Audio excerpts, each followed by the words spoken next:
రైతు సాధికారిత, రైతును రాజు చేయాలనే తెలుగుదేశం పార్టీ సంకల్పం, ఎన్డీఏ సంకల్పం.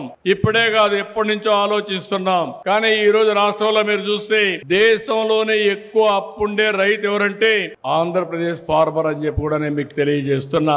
ఈ రోజు ఆదాయాన్ని పెంచాలి, ఖర్చులు తగ్గించాలి. దీనికి ఏమేమి ఉన్నాయో మార్గాలన్నీ ఆలోచిస్తున్నాం. రాష్ట్రంలో ప్రకృతి వ్యవసాయాన్ని ప్రారంభించాం. రాయలసీమలో మీరు చూస్తే హార్టికల్చర్ బ్రహ్మాండంగా వస్తుంది.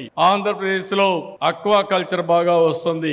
ఏజెన్సీ ప్రాంతంలో అరకు కాఫీ మొదలుకొని అనేకమైనటువంటి నేచురల్ ప్రొడ్యూస్ వచ్చే పరిస్థితి వస్తుంది. ఇవన్నీ గాని వాల్యూ అడిషన్ చేయగలిగితే రైతుకు మెరుగైన ఆదాయం వస్తుంది. ఇప్పుడే ఒక యువత కనపడి చెప్పాడు, 2017లో అమెరికా నుంచి బ్యాక్ వచ్చాడు. అతను ఇక్కడికి వచ్చి వ్యవసాయంలో ప్రవేశించి ఏదైతే ఈ హార్టికల్చర్ ఇవన్నీ అభివృద్ధి చేసి ట్రేసింగ్ కూడా అతను తయారు చేసి ఉత్పత్తి చేసే వ్యవసాయ ఉత్పత్తుల్ని బ్రహ్మాండమైన మార్కెట్ కి అమ్మే పరిస్థితికి వచ్చాడు. ఆ ట్రేసింగ్ కూడా పెట్టే పరిస్థితికి వచ్చాడు. దాని వల్ల ఎక్కువ ఆదాయం వచ్చే పరిస్థితి వచ్చింది. ఈ రోజు ఈ ప్రభుత్వం యొక్క ఉద్దేశం వ్యవసాయంలో మెకనైజేషన్ తేవాలని, ఆర్టిఫిషియల్ ఇంటెలిజెన్స్ ఉపయోగించాలని, ఐఓటీలు గాని డ్రోన్లు గాని సెటిలైట్ ద్వారా గాని డేటా కలెక్ట్ చేసి ఎప్పటికప్పుడు అగ్రిటెక్ విధానాలతో రైతులకు న్యాయం చేయాలని చెప్పి ఆలోచిస్తున్నాం. ఈ రోజు ఈ యొక్క స్వర్ణాంధ్ర విజన్ అమలుకు ఒక రోడ్ మ్యాప్ తయారు చేశాం. 26 జిల్లాల్లో జిల్లా స్థాయి విజన్ ప్లాన్స్ ఇప్పటికే అమల్లోకి వచ్చాయి. 5 సంవత్సరాలు ప్లానింగ్ చేశాం. దీనికోసం నిర్దిష్టమైన వ్యవస్థను కూడా క్రియేట్ చేస్తున్నాం. 686 మండల స్థాయి కార్యాచరణ ప్రణాళికలు తయారు చేశాం. అక్కడ కూడా మండల స్థాయిలో కూడా దీన్ని అమలు చేస్తున్నాం. దీన్ని కానీ మనం చేయగలిగితే ఎప్పటికప్పుడు ఎక్కడ ఎలాంటి సమస్యలు లేకుండా అన్ని ప్రాంతాలు అభివృద్ధి అయ్యే పరిస్థితి వస్తుంది.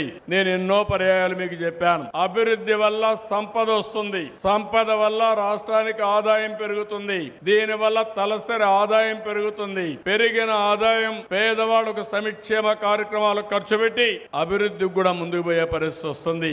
అలాంటి కార్యక్రమాలన్నీ రూపకల్పన చేసి ఈ రోజు మీరు చూస్తే 2047 నాటికి $2.4 ట్రిలియన్ ని రాష్ట్ర జాతీయ ఉత్పత్తిగా తయారు చేయడానికి ముందుకు పోతున్నాం. అది జరిగితే ప్రతి ఒక్కరి ఆదాయం $42,000 వస్తుంది.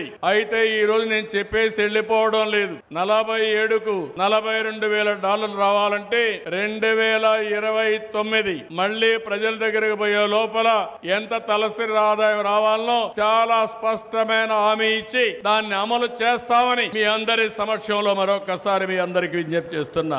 అయితే మీరు కూడా ఆలోచించాల్సిన అవసరం ఉంది. రాష్ట్రంలో ఉండే ప్రతి ఒక్క కుటుంబం కూడా ఆలోచించాల్సిన అవసరం ఉంది. 2047కి ఒక వ్యక్తి, ఒక కుటుంబం, ఒక గ్రామం, ఒక మండలం, ఒక జిల్లా ఎట్లుండాలో మీరు కూడా ఆలోచించుకోవాలి. ఈ విజన్ నా ఒక్కడి కోసరం కాదు. లేకపోతే ఈ విజన్ తయారు చేసేది ఏ కొద్ది మందికో కాదు, కొద్ది మంది తెలివైన వాళ్ళ కోసమే కాదు. ప్రతి ఒక్క వ్యక్తి ఈ విజన్ వల్ల బాగుపడాలని, ప్రతి ఒక్కరిలో చైతన్యం తేవాలని, ప్రతి ఒక్కరిని అభివృద్ధి చేయడంలో ప్రభుత్వం భాగస్వామ్యం కావాలనేది నా ఆకాంక్ష అని చెప్పి కూడా నేను మీకు తెలియజేస్తున్నా.